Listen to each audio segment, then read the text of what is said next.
ઉજ્જવલ Bharat news presents breaking news.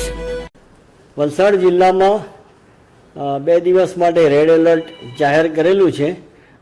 અત્યારની સ્થિતિની વાત કરીએ તો ભૈરવી ખાતે પાણીનું લેવલ 5.75 મીટર છે, એટલે સેફર ઝોનમાં છે. એવી રીતે દમણગંગામાં પણ ઇનફ્લો 55,000 જેટલો છે અને આઉટફ્લો 38,000 જેટલો છે. 8 ગેટ 1 મીટર જેટલા ખુલ્લા છે અને રૂલ લેવલથી ઘણું નીચે પાણી છે, એટલે દમણગંગામાં પણ અત્યારે કોઈ ચિંતાજનક સ્થિતિ નથી. ગઈકાલે જિલ્લામાં એવરેજ 8 ઇંચ વરસાદ પડ્યો અને ફોર્ચ્યુનેટલી બપોર પછી લગભગ વરસાદ ઓછો હતો, એટલે શહેરી વિસ્તારોમાંથી બધે જે પાણી ભરાયા હતા એ પાણી ઓસરવા માંડ્યા હતા. આજે પણ સમગ્ર જિલ્લામાં એવરેજ 1 ઇંચથી હજુ સુધી વધારે વરસાદ પડેલો નથી, એટલે વધારે પાણી ભરાવાના કોઈ પ્રશ્નો છે નહીં હાલમાં. ગઈકાલની સ્થિતિ આપણે જે શહેરના 2 નીચાણવાળા વિસ્તારો છે, કાશ્મીરનગર અને બરુડિયાવાડ, અને નજીકમાં ભાગડા ખુર્દ, લીલાપોર, બરડિયાવાડ, ખાડિયા નનકવાડા અને વેજલપોરમાં એમ 6 નીચાણવાળા વિસ્તારમાંથી 1152 લોકોને સ્થળાંતર કરેલા છે.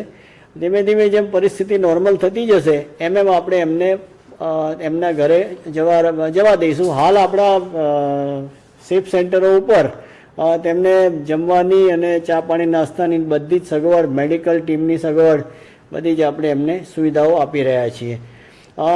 એક ખાલી આજના ઇન્સિડન્ટ્સની વાત કરીએ તો ભાગડા ખુર્દ હનુમાન ભાગડા જે કહેવાય છે ત્યાં આગળ એક 3 માસની પ્રેગ્નન્ટ લેડી હતી, એટલે એને મિસકેરેજનું કંઈ ઇસ્યુ હશે, એટલે પોલીસ અને NDRFના જવાનો પહોંચી ગયા અને એને રેસ્ક્યુ કરી અને હોસ્પિટલ પહોંચાડી દીધી છે. અત્યારની સ્થિતિએ પંચાયતના 120 રસ્તા બંધ છે અને R&B સ્ટેટના 8 રસ્તા મળીને 128 રસ્તા બંધ છે. વરસાદની પરિસ્થિતિ નોર્મલ થતી જશે એમ રસ્તા રિપેરિંગ કરી અને ખોલવામાં આવશે. હાલની સ્થિતિએ જો જિલ્લાની વાત કરીએ તો વલસાડ જિલ્લામાં અત્યારે એવી કોઈ પૂરની બહુ ચિંતાજનક સ્થિતિ નથી, પરંતુ 2 દિવસ માટેનું રેડ એલર્ટ હોય. તમામ વલસાડવાસીઓને મારી અપીલ છે કે તેઓ સાવચેત રહે, સાવધાન રહે અને પૂરની કોઈ પણ પરિસ્થિતિનો ઊભી થશે તો આપણે એનો સફળતાપૂર્વક સામનો કરીશું.